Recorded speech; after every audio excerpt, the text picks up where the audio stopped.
time for big issues on TV3 New Day. Our first topic for discussion today is the statement by the Speaker of Parliament, Alban Babin, about the Office of the Special Prosecutor. So we know that the Office of the Special Prosecutor was set up sometime in 2018 to fight corruption and corruption-related activities, to investigate and then prosecute.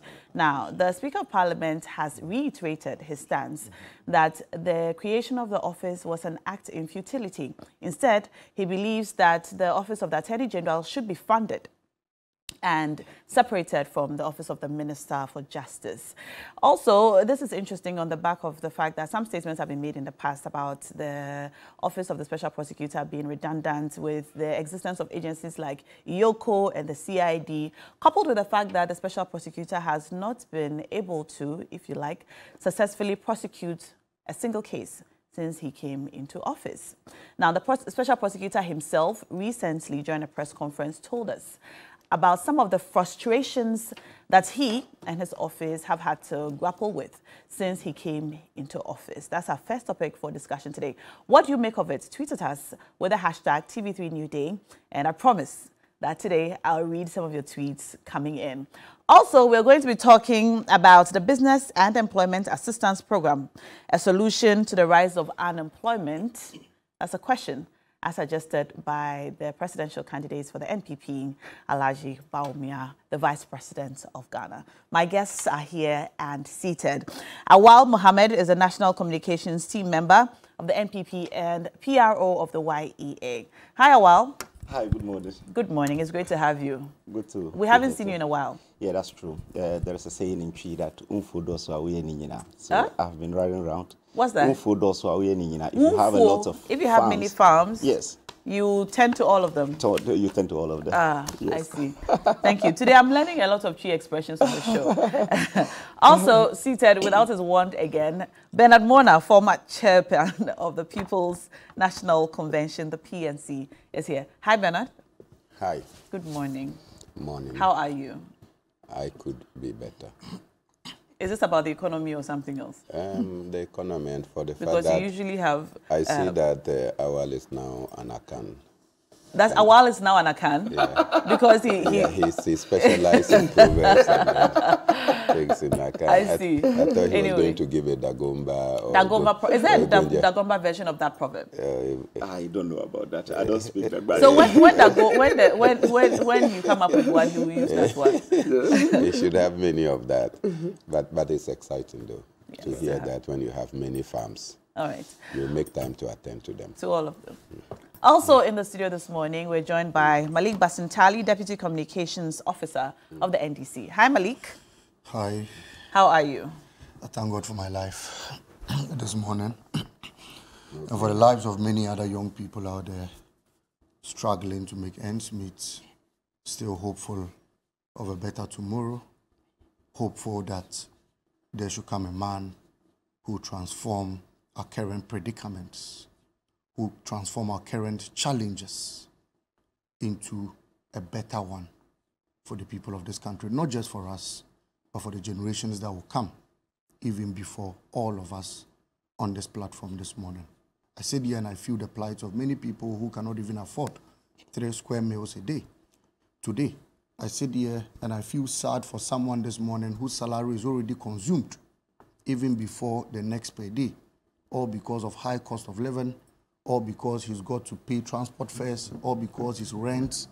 And he thinks that hopefully by next year, as a result of the incompetence of this government, cluelessness, insensitivity, and the huge tax burden that have been brought on the people of this country, by next year, that person is going to be paying a 5% VAT rate on transport fares, a 5% VAT rate on taxes, another tax on, fruit juices, a tax on virtually everything Malik, the person is going to utilize. Malik. So this morning, I can only thank God for my life and pray that God sees every Ghanaian youth in this country through at least to December 7th, 2024.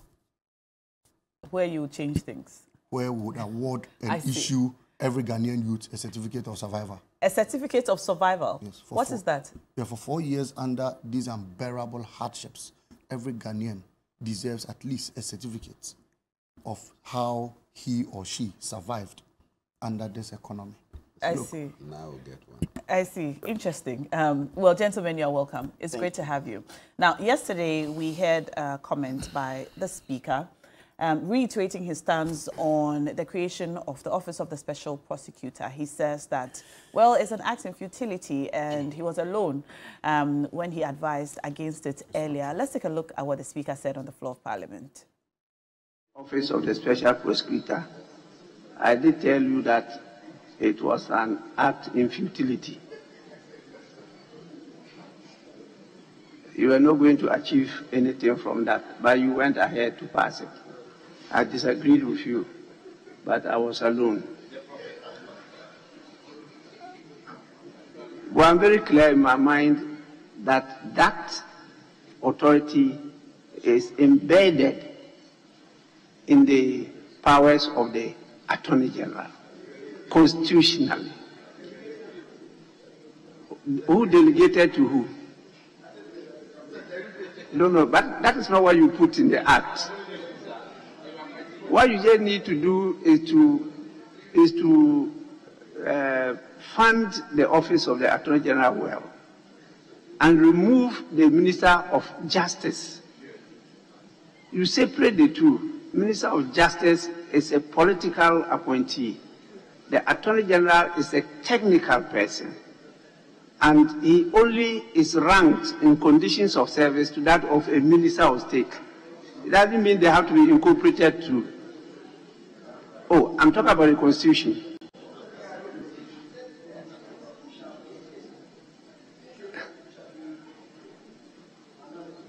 No.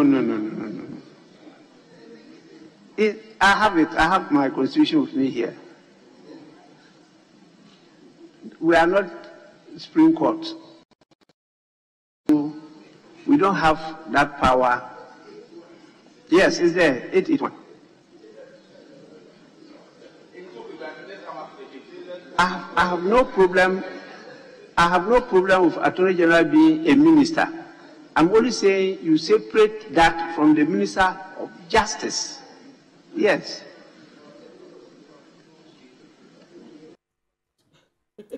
All right, so that's what the Speaker of Parliament said on the floor.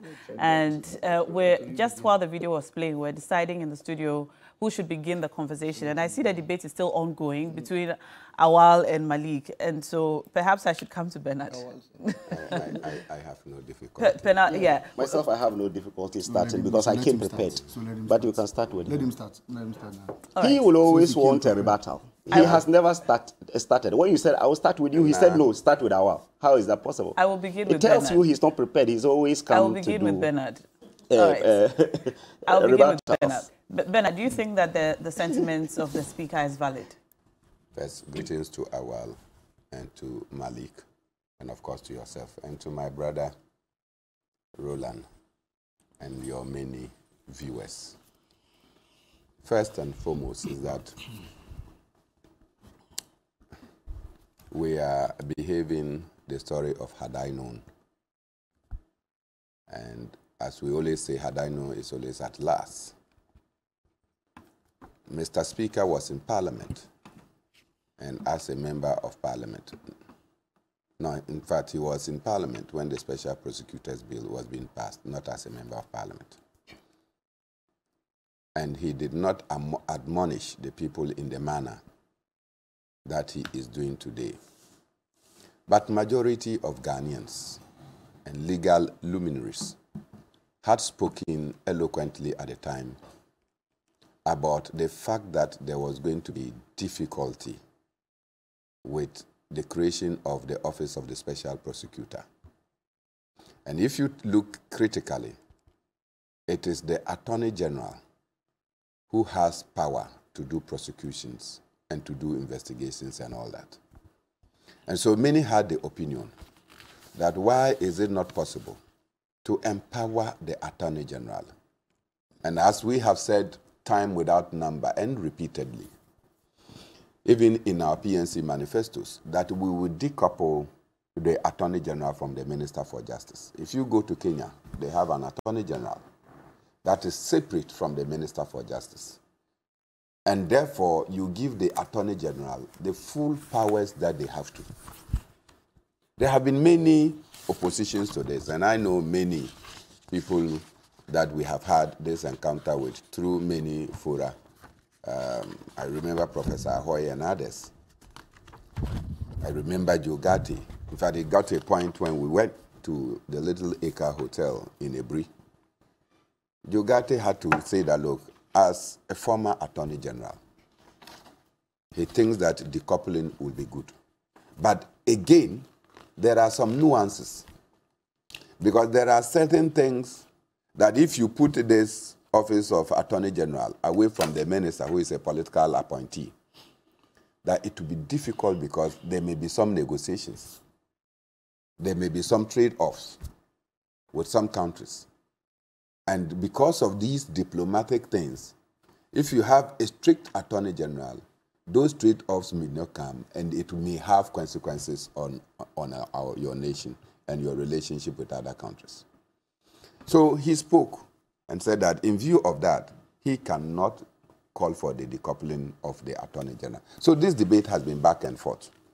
But everyone knows that the functions of, I don't know whether this constitutes an ombudsman or beyond an ombudsman. People come and report cases.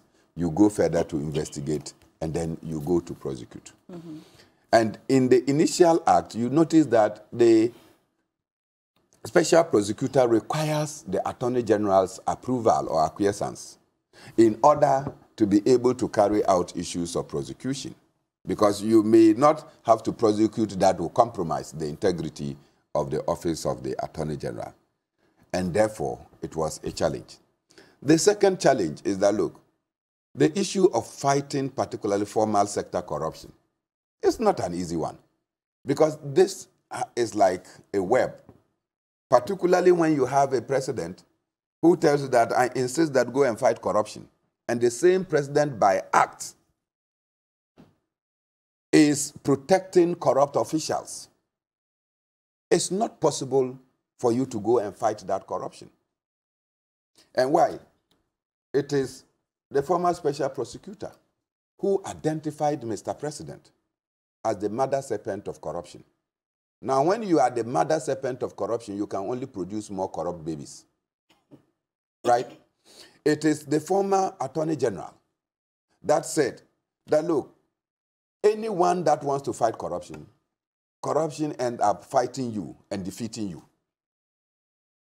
And we have seen that from the former Attorney General who wanted to fight corruption. What was his crime? His crime was that Kroll and Associates, authorized by the Minister for Senior Minister, Osafo Mafo, did not perform a tax, and yet they took $1 million.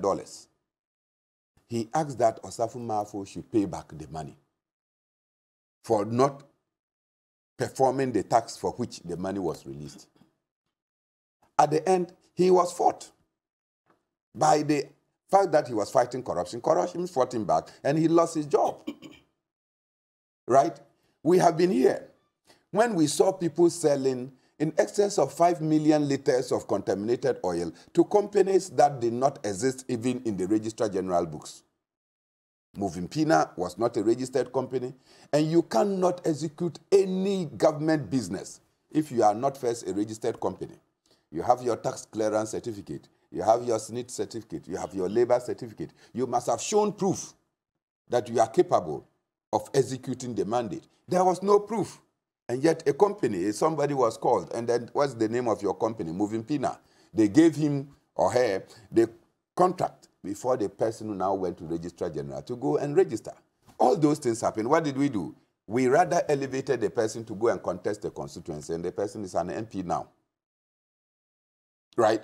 And so if you look at scandal upon scandal upon scandal, it's evident that Mr. President, who appointed the Special Prosecutor, only speaks about corruption and the fight against corruption, but in terms of action, he doesn't act. And that is why the Special Prosecutor himself is feeling so frustrated. After Martin Amidu was frustrated out of office, this one came and thought that, look, he will have the full backing of the president to combat. In fact, in his, at his vetting, he indicated that, look, he knows that it will be Herculean to want to defeat corruption, but he will suppress corruption.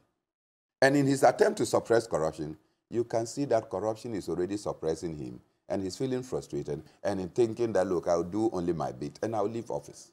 And so when the Speaker of Parliament comes to say that, look, the office of the Special Prosecutor is an exercise in futility, it is because the appointor is not willing to grant the leverage for the Special Prosecutor to act in a manner as to lead to his being able to do the job that he is required to do. Why would the president even set up this office at all, to start with? Well, if he had no intention of fighting corruption. My thinking is that for all the noise that was made in opposition, that there was... And to appoint his political opponent in the beginning. You thought that Martin Amidu was a political opponent. The man who started fighting his own political party and talking about how corrupt they were, and most of them were based on hearsay, and because of the manner in which he was perceived to be a citizen's vigilante, fighting his own political party for whatever reason, the president thought that use him to deal with his own people. And when Martin Amidu came and realized that there were present-day corruption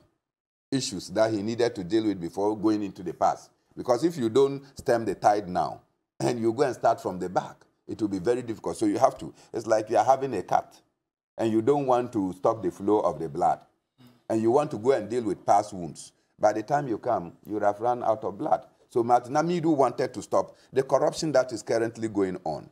And then they realized that, no, this is not the mandate for which we appointed you. We actually wanted you to deal with ex-government officials, and you want to deal with current officials. And that constituted the basis upon which he could not function. That was the reason why, when he wanted to write a report, you realize that the Minister for Finance, Ken Ofurata, will get to his home to go and want to talk to him at dawn. And all those things, it's evident that, look, Mr. President is not desirous of combating graft in the society. Oh, wow. Thank you so much. Let me say good morning to our cherished viewers, and thank you so much for this opportunity. Let me state it clear that Martin Amidu was not frustrated. He was not removed from office. Martin Amidu, president, asked him to do corruption risk assessment on Ajapa. He did that corruption risk assessment. That the president took it and halted the process of Ajapa and said, let's send it back to Parliament. So what does he want again? The president should come and catch people and shoot them, or what? Or he just send them to jail? Can the president do that? People were talking about Ajapa, the Ajapa royalties deal. Then the president referred it to him, do a corruption risk assessment on the Ajapa. He did that corruption risk assessment. He sent the report to the president. The president said, okay, so don't go ahead to pass the, even though the first one has been passed, just go back. Parliament should do, take a second look at it.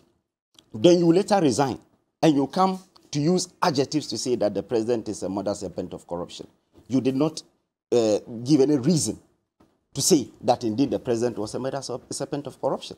So when people still refer to the, I think maybe they wanted to do equalization. That's the reason they just wanted, because we all know former President Mahama was involved in the Ford expedition bribe and so on, and the Airbus scandal and so on. So when people want to just do rationalization, they go back to say, Martin Amidu has said that he is the mother serpent of corruption without any basis. Well, he said that he was not allowed the independence of his office to function independently of the government. How do you say that someone who referred to something that was a talking point, that do a risk assessment, you finish doing it, and as a result of the risk assessment, the president said, let's hold the process, Parliament, take a second look at it.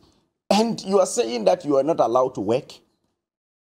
I'm surprised. He wasn't allowed the independence to work. What independence does he want again? What processes has he started that the president says stop? Which one? Can he tell us that at least I started this, I started investigating this case and the president asked me to stop? We want all this. There was none. It is just that the man was not capable. He was not able to do it. Again, when you talk about Martin Amidu did not start fighting his people. They started fighting him. You remember when he was the interior minister, when he was even attorney general, he said some rented press, you remember those words that he used, people within his own party are renting people to attack him. This Martin Amidu, he said when he was a minister, this was in around 2011. He said people rented press wanted to cover up because he said he wanted to use Betimul Idrisu as a prosecution witness in the Wyoming deal. And he was prevented. That was how he was removed from office. Then when he was removed, he went to court solely and fought it and won the case. So we felt that this is a sitting vigilante who has been able to do all these things. This is an arch rival of the MPP. This is someone who was even running mate to Mills in 2000. So when you say that the president is not ready to really fight corruption, when he has brought someone who is even fighting his own people, who is even really, even if you say he's fighting his own people, you've brought him in. A lot of people had reservations when he even appointed him. Everyone in this country, the civil society organization, the media, they were saying that this is one of the honest appointments that has ever happened in the history of this country because you have appointed your arch rival to work at the office of the special prosecutor. Now, the current special prosecutor has never said that this government is preventing him from doing any of the works. I listened to his press conference. I read everything. I watched the video. He said, he was referring to the media. He said, just check this building. When you came the last time, it's not like this. Fully furnished and everything. He has 240 staff that he has appointed. Initially, people talk about the office of the special prosecutor and say that it is cash strapped, they don't have money. You've wrote a lot of stories about it. You've run a lot of stories about it that they don't have funding. Now, funding is never a challenge there because he says he has employed 240 staff. He's now moving into the regions. This is why he told the media about 3 weeks ago. So I don't know where Bernard got the impression that we are haunting him. He said those who are preventing him from doing his work, he was attacking judges. And judges are not part of government. He was attacking judges. He came openly and said the judges have given some people bail, which he felt that it was wrong for them to have given some people bail. So how is it possible that you said that the government is frustrating someone who is even buying armored cars, and the government is even approving all these things so that you get the necessary environment to be able to operate? Now, the office of the special prosecutor was created as a result of the rehash of all of us as a political parties are resolved that in our manifesto one way or the other, we say that we will decouple the office of the Attorney General with the Minister of Justice because if issues happen within his own government, it is difficult for him to prosecute. And we saw what Amidu went through when he wanted to prosecute Wyoming. And he was removed. He said people were using media to attack him within the same government because they felt that they want to shield gargantuan crimes. You remember this word became very popular at that time. He said they wanted to shield gargantuan crimes against the state. So they were attacking him. He was eventually removed. And he went on to fight. So we felt that let's have the office of the special prosecutor. It went through a lot of scrutiny. It went to Parliament. Parliament approved it. And in the approval, we said to give it some kind of independence, even though there is no independent institution in this country, but to give it some kind of independence, let's have 6 state agencies as reps on the board: Financial Intelligence Unit, Audit Service, SHRAJ, the Police Service, and about 6 institutions. Then we'll have the Anti-Corruption Coalition, that is private sector. Now, if we check, the board chair of the special prosecutor is Linda Ofori-Kwafo, who is representing the anti-corruption crusaders. And she's sitting on the board of the special prosecutor. At least there are cases that are involved, that people within this government are involved, that he has started prosecuting. When he came and was attacking I asked the question that the grabbing case, what happened to it? The MCE, you remember when the MCE went around and said he was taking his monies back because he paid monies for people and they did not do. He stepped in, gave us a press conference and went to sleep. After that, there was a lady in a... We haven't heard back from him. From that. But it doesn't mean he's going to sleep. So that's why someone asked, has he prosecuted successfully any case? Which cases is he in court for or on? You understand? So There is a lady. Let me just end with this one. There is a lady in one of the ladies in Ejura who was splashing money at NDC primaries. And he came in, jumped in and said he will investigate her. Up to now, we've not heard anything. Do you agree with the speaker's sentiment? I don't agree with the speaker's sentiment because at least if for nothing at all, this special prosecutor was able to get the LaBianca 1 million, you remember? Yes. You understand? Even though we've spent in excess of 500 million in the office. But Martin Hamidu, when he was questioned that, how many cases are you prosecuting? He said he wanted to set up the office first. You remember? He said he wanted to set up the office first. He was given offices he was choosing. He wanted to frustrate government, but government gave him the leeway. Because he was given the first office, he rejected. Second office, he rejected. Third office, he even rejected. Before he accepted the last office that the current special prosecutor was on. He was given the leverage employ. He wrote epistles and so on. So, yes, someone may have to really doubt really the functioning of these offices. But I believe that because it's at its embryonic state, it is starting now, it's a fledgling institution, I believe that the special prosecutor should stop the talking and do a lot of the work, especially prosecuting people. He's trying, or it appears to us. Yeah, because when you come out to say that judges are frustrating you, are frustrating him. He said judges are frustrating him. And you see, we've had a first special prosecutor make complaints about frustrations. Yes, he made. We've had a second special prosecutor. His frustrations were about resources and funding. You remember? He never said the government was frustrating him for anything. He said there was interference, political interference. He never mentioned any instance of political interference. He did say. Which one? No, he did say that there was political interference. Exactly. I'm saying that he didn't mention any instance. You understand? This special prosecutor, when he was mentioning instances of judges frustrating him, he mentioned the case of Anti-Sisi. And in that case, he was wrong. You don't expect to win all cases if you go to court. He's a lawyer, and he was also teaching. When you went and seized items from her house, your own act is telling you that if you seize items, go to court within 7 days for the court to be able to confirm the seizure. You didn't go to court. You waited for 3 weeks. Then you went to court, and her lawyers were smart to say that procedurally you breach your own act. Then the court ruled. The court is about the law. They ruled that you erred in doing that, so return her monies to her, and you turn back to say that the court is frustrating you. You want to win all cases. It's not possible. All right, let me come to you, Malik. Now, the question, I believe, was very simple. And I expected us to focus directly on the question you posed. The question was that Speaker says the office of the special prosecutor was an act in futility. In one breath, Awal says he doesn't agree with the speaker. In another breath, he says the OSP is talking too much. He should focus and work.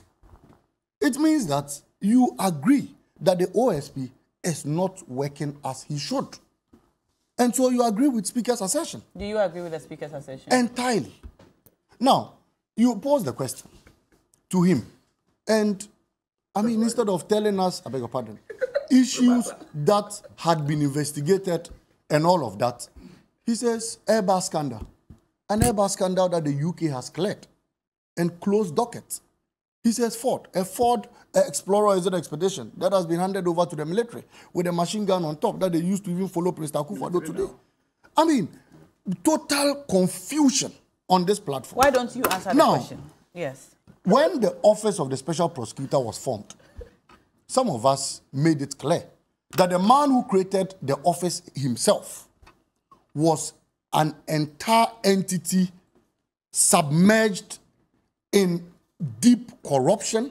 He was a man who had no focus in fighting the menace of corruption and was a man who, if he allows himself for 1 minute, will stand trial for corruption. People didn't believe us. When Martin Amidu appeared before the committee, he said he would hold corruption by the horn. To Mr. Martin Amidu, corruption was a cow. Little did he know that it was a deadly, poisonous snake that he would not see unless he assumes office as a special prosecutor. Months after, what happened? The man resigned. One afternoon, we woke up and Mr. Martin Amidu was choked with corruption. He had to run for his life. And when he was asked what was pursuing him, he said it was the mother serpent of corruption. And that was Mr. Akufo-Addo. He ran. Why? The president took a pen and paper, a contract of a Mary that was signed under the NDC. In an attempt to get chop cut from it, 510 million was ballooned to 1.3 billion. When Mr. Akufo-Addo was questioned on it, he came and told us he wasn't thinking right. When you attempted duping the state and you were exposed. Mr. Martin Amidu said it was choking. Why? The president, on repeated basis, Nyantechi, told us that Mr. Akufo-Addo, when you enter his office and give him bundles, he will shake the head down 3 million. All contracts will be yours. To the extent that Nyantechi said he has caught Mr. Akufo-Addo and it's in his pocket because of corruption. Mr. Martin Amidu said it was stinking, so he couldn't survive under this economy. Alistair Matthias, a gold mafia, said all these Akufo-Addo is my best friend. I mean, a man who does corruption in Africa. Every corrupt expose in this country has fingered the man who appointed the office of the special prosecutor. Why would he appoint the special prosecutor? Mr. Akufo-Addo, if he has no intention of fighting corruption? I asked Bernard the same question. Because this same man told us he would adopt the ANAS principle. Go and ask him to answer that question first before we come to OSP. It was a campaign promise. So he ought to have done it. But he did it with no intention of prosecuting. And let me do a little education to Awal. He said there's a 6-unit team, IGP, intelligence. He mentioned somebody chairing the board. And that gives them independence. He hasn't read this act. Let me tell you where their independence ends. It ends at section 4, clause 2. The office shall, for the purposes of this act, be authorized by the Attorney General to initiate and conduct prosecution of corruption and corruption-related matters. Finito. And which means that the OSP appointed by Mr. Akufo-Addo has to seek clearance from another minister of Mr. Akufo-Addo before he prosecutes his own colleagues, ministers, and even the man who appointed both of them, Mr. Akufo-Addo. Why is it that when 10,000 bags of salad rice got missing at the port, where Alhaji Bawumia was fingered, and they said they shared it as Ramadan rice, 10,000 seized from a businessman, why didn't they investigate that? Why is it that when appearance fee matter, when they said Alhaji Bawumia, and I've repeatedly said that, as for Galamsey, we those from the north don't know how to collect kickbacks. Where did Alhaji Bawumia learn that? 250,000 before you sit by him. When that matter was put before him, the Charles Edubuahe matter, the OSP told us, in fact, he was pleading for us to pass the Corruption Practices Act. He says in his law, this is the first one, this is the regulation. He says in these two things, corruption hasn't been defined. So he doesn't know what he's investigating. It is here, and I can read it for you. The OSP further pleads that the president passes the Corrupt Practices Act to support in his investigations. So all these acts were brought into force. It doesn't define corruption. That is why when Alhaji Bawumia was fingered in 250,000 corrupt bribery scandal to sit by him, the OSP couldn't investigate. He was crying. Look, now the country has been choked.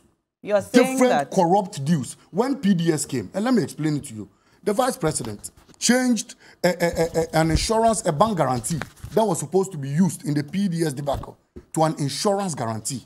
And allowed the company to present a fraudulent one to the state. They duped the state, I beg your pardon, over 500 million. Till date, 500 million of your money is seated at PDS's account. They have refused to pay for it, all in the doing of this Alhaji Bawumia. And yet the OSP cannot investigate because in his act, he doesn't even understand what corruption is. He's pleading on them to bring up a Corruption Practices Act. So, you see, this entire OSP debacle, we have said it. And Martin Amidu, who was the first man, came to tell us that the one who appointed him, of all corruption snakes, he is the mother. He gave birth to them. For the first time, we saw a president was collecting bundles, licking his hands with saliva and collecting. We have seen these things in this country. And when the second one came, Kisei Jabin, 2 weeks ago, or 2 months ago, Kisei Jabin granted a press conference. You watched it. You watched how he nearly wept. He says he's Kwankwanoma, or is it Ankwanoma? Ankwanoma. You saw the Nokra Abwa Forie. He says his life is gone. So as for him, he has choked to the extent that his life, his soul doesn't live in him again. The corruption under this government, every day in the ministry is corruption. Every day in an agency is corruption. Ghanaians themselves have passed a corrupt verdict on this government. And people sit down, look, On a layman's understanding, there are petty things people want to do in this country that they even have to pay kickbacks, 10%. Sometimes reposting, sometimes even documents you need to get from this government. You need to pay money. That is why today the poor has become poorer. Because if they attempt to pursue even documents, if you don't pay corruption to bribe to someone, you will not get it. This is the level of corruption. And surprisingly, you have this mother, serpent of corruption, Mr. Akufo-Addo, that anytime somebody is exposed, he will clear the person before the person goes. This is a letter. Let me read it. Cecilia Dapa, when the OSP fingered Cecilia Dapa and was about to commence investigation into how a Bola minister accrued huge sums of monies. Her bag is $30,000, her watch is $10,000, her shoes are $5,000. When he wanted to begin investigation... What do you want to tell us about the letter? When he wanted to begin investigation into these practices, the president wrote a love letter to Cecilia Dapa, even before his own appointee began investigation. He said, my dear we know the content of the letter. No, let me read it. Maybe you've forgotten. I want to just, we know the content of the letter. Enormity and magnanimity Malik, I of the mother serpent of corruption and the extent it can go. Let me read this love letter. We know the content of the letter. This was a cover-up of corruption. You don't have to read it. Right. Listen. I'm happy you know. Yeah, we know the content of the letter. We also, I also suggest you to calm down a bit. Yes. Calm down a bit. I'm happy you know. Because it's sad. Some of your utterances are becoming a little wild. So just calm down. You see. Calm down. When we are referring to the president, he's your His Excellency. I can call him if he's an excellent. No, Malik.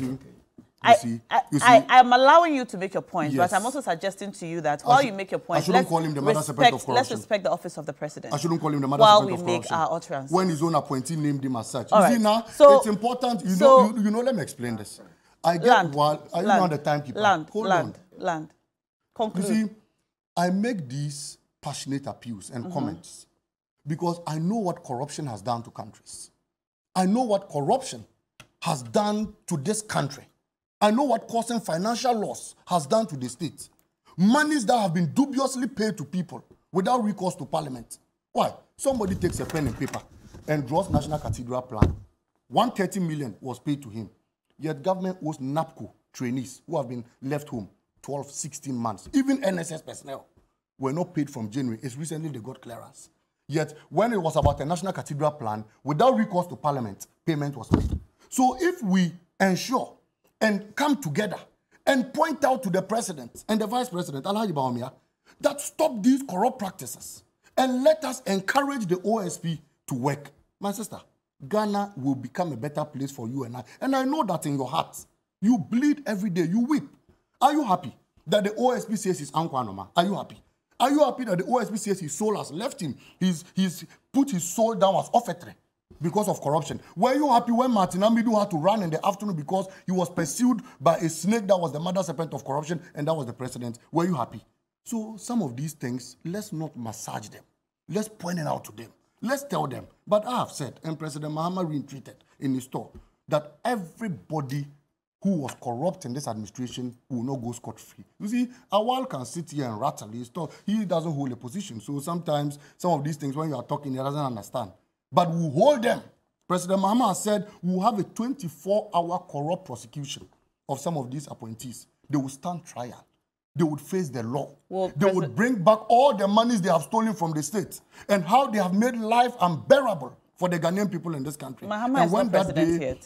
When he comes, when he will be president, you know, in your heart, you know he'll be president. I don't know anything. On January 7th, Nobody knows anything. Nobody knows anything. When he comes, he will prosecute all these people. Do you think and that the OSP, the Office of the Special Prosecutor, I mean, he himself has said that he's struggling, he's facing frustrations. The previous OSP has had similar sentiments.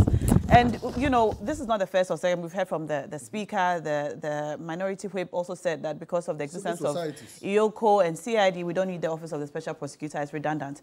Do you think that it's time to consider reforming the Office of the Special Prosecutor, especially among other things, because he basically needs the authority of the Attorney General and sometimes Parliament to prosecute or to begin investigation or prosecution into any corruption or corruption-related activity? Is it time to consider reforming the Office of the Special Prosecutor as it is still in its early, stages?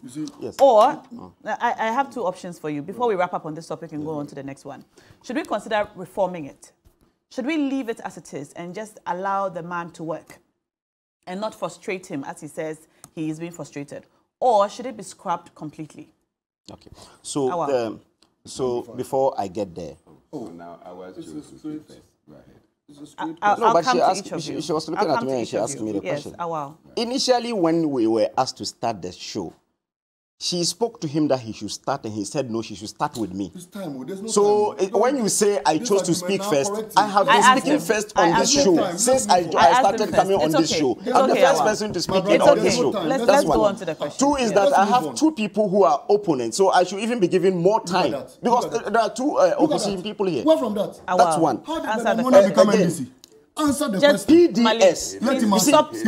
Stop interjecting. You see, I'm not surprised the way this Malik is doing. In 2007, he was a small boy. He didn't understand how the NDC was able to do the campaign.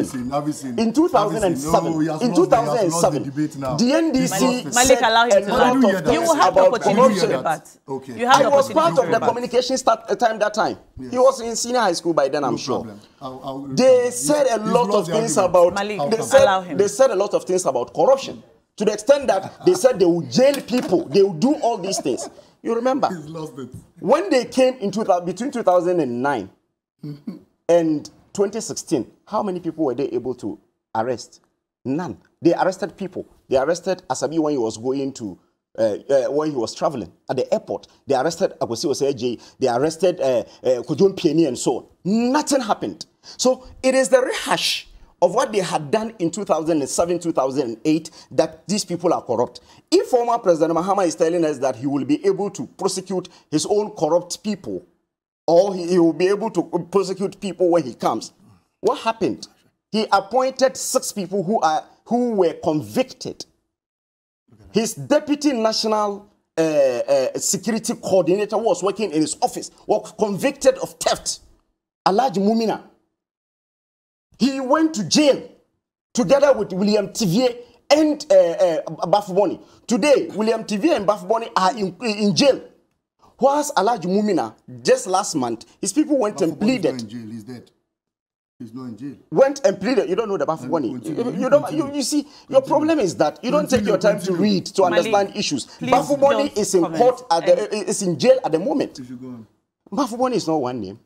William Tivier, Bafuboni, Alhaji Mumina, who was a deputy national security coordinator at the office of the president, at the office of former President Mahama, went and engaged in a deal that they were jailed. It was just about 2 months that the president had to give him presidential pardon. So when you talk about someone who is fighting corruption, I'm not surprised that he is drawing Dr. Bawumia into PDS deal. PDS, what happened? It was the MIDA that started the process of privatizing. It started in 2014 of ECG. It started in 2014. The selection of Miralco, the Philippines company, was done by MIDA. We came and met. The process has ended.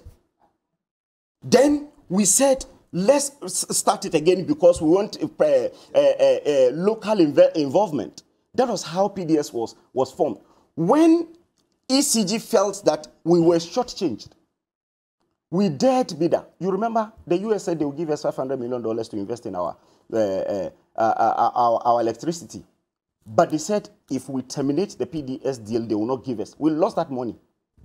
So I'm surprised that he said Bawumia was the head, he changed. How did he change?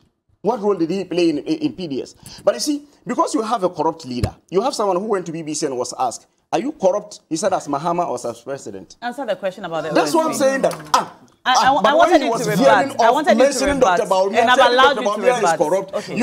I've allowed you to rebut. Person who has appointed people who are corrupt, convicted of corruption. Kufuor, no MPP government has appointed anyone who has been convicted in this country as corrupt. NDC has 14 people. So the lies at which they used to win the 2009 elections, or 2008 elections, has been detected by Ghanaians. We all know that you will think corruption, corruption, corruption. You come, you cannot even arrest one person. You arrest, you can't even prosecute. So that is it. Again, if you check the office of the Special Prosecutor, in my initial comments, I said it's a fledgling institution. It's an institution that is only about 5-6 years old. You don't expect any perfection from that institution. But we see light at the end of the tunnel. That's the reason the government has invested not less than 500 million in that office for them to fight corruption. That alone should tell you there is a commitment. Again, when Malik sit here and lie in his teeth that when you are going to access documents in offices, you have to pay bribes, he doesn't even understand the right to information law. If you understand it, you go there. They are obliged to give you the document within 7 days. This is legislated. So which institution that you went looking for document, that they said they will not give you document unless you pay bribe? The Office of the Special Prosecutor was created to fight corruption. The Office of the Special Prosecutor, I never said it's independent.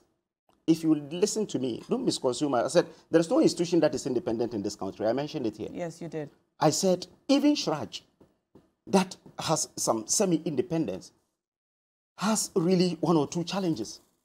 So the Special Prosecutor cannot be entirely independent because there is no institution that is entirely independent in this country. Do you think that it needs reform?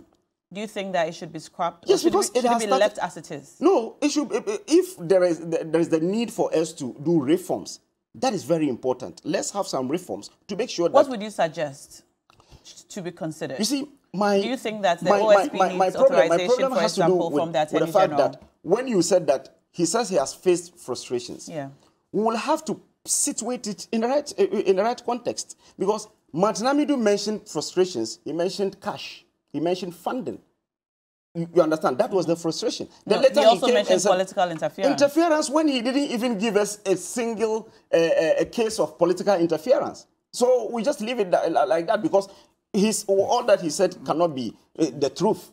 Because at least he should give us... Yes, but that's what he said. And he's the man you appointed because you believed in his integrity. When this man came and said he was facing frustrations, he told you where the frustrations are coming from. You have the statement here. He said the frustration is with judges. He mentioned in the press conference that he has been given the opportunity to appoint 240 staff. Akurugu is one of the staff there. What reform would you suggest? Akurugu is the husband of your parliamentary candidate for Domi. What reform would you suggest? He said he's a staff there. I don't have the technical know-how to be able to profile any solution on the reforms that needed to be done. I think as it stands today, he should focus on the job, do a lot of investigations, make sure that they are able to really prosecute cases that are glaring. For instance, the lady in Ejura who was splashing money, our own former chairman who went around, told people that I gave you money to vote for me, you didn't give for me. These are, you don't need any evidence because you have video evidence to prosecute all these things. You don't need high-profile cases to fight corruption. That is what the Office of the Special Prosecutor must understand. All cases are special, and you will have to treat all cases as special if it is a corrupt case. That's the most important thing. All right. Bernard. Well, I don't think that anybody is a small boy when you appear to do national discourse. It's unfortunate. It's also within the law that at the time that my brother claims that the NDC could not prosecute, he was a member of the National Democratic Congress. I mentioned it earlier in my statement when I said in 2007 I was part of those who were playing. Are you done? Yeah, I granted you. Just a clarification. I granted you all the audience so you can make your point. So you permit me to make my point, because I choose that I should not interfere when you are talking, not because you are saying everything that I like. So I beg you. So evidently, if in 2008 to 2016, you were a member of the National Democratic Congress and there were ills with the National Democratic Congress, you cannot suddenly turn and say that you were not part of those ills. You were part of those ills. The challenge we face today is that we have a special prosecutor, an office created in 2017, which office has suffered so much. We have invested so much money, and the benefit that we are getting from it is a minus. And the minus is because of frustration and that the office is not allowed to perform its job. In the current instance, they are telling us there is a judicial collusion to ensure that the special prosecutor does not succeed in his work to fight corruption. The judiciary, we all know, by the announced investigations and what have you, that some of the judges will collect goats, guinea fowls, and take envelopes to turn justice upside down, to ensure that people who require or deserves to get the best out of the justice system rather suffer a consequence. The special prosecutor is telling us that these or some of these judges have met, and that senior members at the bar have spoken to him, and that the way he is going about his work, he will suffer this frustration. And indeed, he is suffering the frustration. That means that the judiciary itself requires an overhaul, because if an office like the special prosecutor is terrified by these kind of things, then for me and you, where do we belong when it comes to justice delivery in this country? And that should be one of the issues. The second important part has to do with the issue of Martin Amidu. If Martin Amidu complained about lack of resources and political interference, why? Did Martin Amidu not tell us how the Minister for Finance at dawn had to be at his house? Because the Ajapadia document was going to be critiqued and the report was going to come out. Was that not political interference? Do you know the weight of the Minister for Finance in the affairs of Nana Akufo-Addo's government? Is he not the same person that all 138 MPs with the majority side will say that we don't want this man as Minister for Finance and Akufo-Addo is still keeping him in office? That tells you that this minister is a heavyweight, in fact, super heavyweight, within Akufo-Addo's cabinet. And so even when everybody wants the minister to go, President Akufo-Addo is not able to deal to sack the person. That is the person that went to Martin Amidu, trying to influence the work of Martin Amidu. So don't sit here and pontificate that the Martin Amidu did not mention some of the people who politically were trying to influence him. The office of the special prosecutor is failing to perform because they still require approval from the Minister for Justice and Attorney General. Who is the Minister for Justice and Attorney General? Appointed by President Akufo-Addo. So if there are cases that the minister consult President Akufo-Addo and the president said, as for this one, look at it with a different eye, the special prosecutor will not get the chance to do it. And if you insist to do it, after all, President Akufo-Addo has appointed more judges than anybody. And we know by the record that justices tend to work in favor of those justices who are independent. Oh, you didn't hear Professor Justices Atuba are independent. sit before the justices and tell them. You didn't hear that. I think we should be Former careful. executive secretary of the I think former we should be president. careful. You didn't hear that. We should be Atuba careful. Oh, you are going to the law about school. judiciary He is in this the manner. dean of the law school. Yes, he's also a former secretary We to should be former careful when we President talk Mahama. about So we judiciary should in put this that But the manner. justices, as I keep insisting, they come from us. Some of us live with some of the justices.